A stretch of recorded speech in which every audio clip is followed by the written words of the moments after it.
joining me now to discuss it. Ben, thank you very much for joining me here on the show.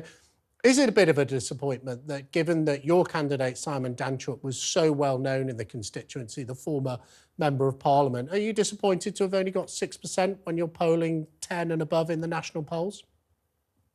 Well, it was, all by-elections are, take place on the whole in unusual circumstances. But this one was particularly unusual given the way that the central issue being debated was Gaza, not actually domestic politics. And, it's a sign, I think, of how this country is falling apart in its social seams, that should have been the central issue. But our candidate, Simon Danczuk, was, he had death threats made against him. We had to get extra protection for him. We weren't able to attend the count because of the physical danger to him and to his wife. So it was a really awful, filthy by-election. And the people who work at Reform UK, some of whom have fought 30-odd by-elections, told me that it's the worst environment in which they've ever campaigned, the worst environment. OK, well, I think we'd accept that. One of the real features of this by-election was the removal of the Labour candidate, Azhar Ali, for some anti-Semitic comments that he made. Was the Labour Party right to withdraw their support for him for being anti-Semitic? Well, it seemed to me that he was anti-Semitic, and I think they were right to withdraw his support. What was surprising to me, just talking about the election again in that context, was the number of votes he got, because I thought he'd get more than that based on a significant number of postal votes. It was very odd. There was 23,000 postal votes in a total outturn of 26,000. So massive postal vote.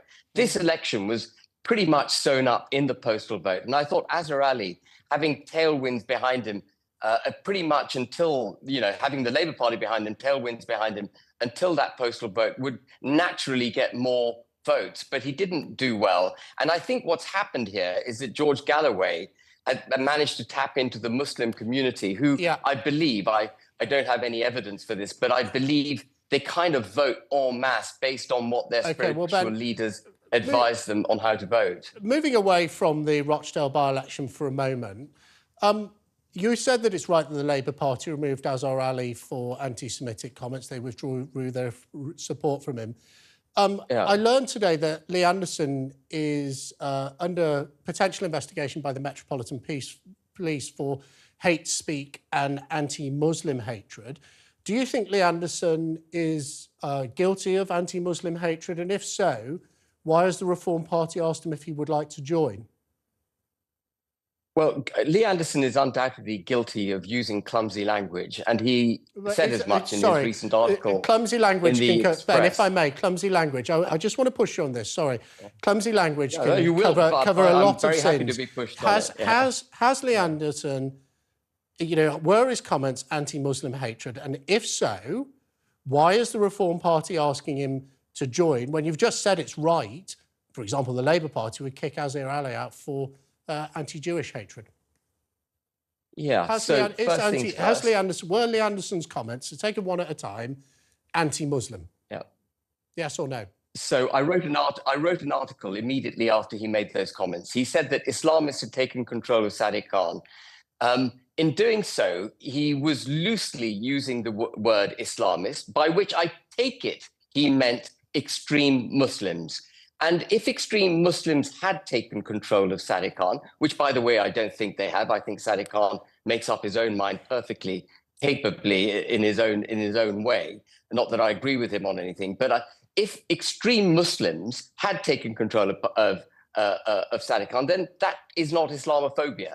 Because you cannot have an irrational fear of extremism. I want to get the second question. So you've said you don't believe that extreme Muslims have taken over Sadiq Khan, and therefore the natural conclusion is that Lee Anderson saying that is anti-Muslim. Why is Reform wanting to welcome in someone by your own measure has made anti-Muslim comments into their ranks? Yeah, to cut to the chase, Lee Anderson, in my view, did not make Islamophobic comments. He was calling Sadiq Khan out for the divisive politics that Sadiq Khan propagates in London.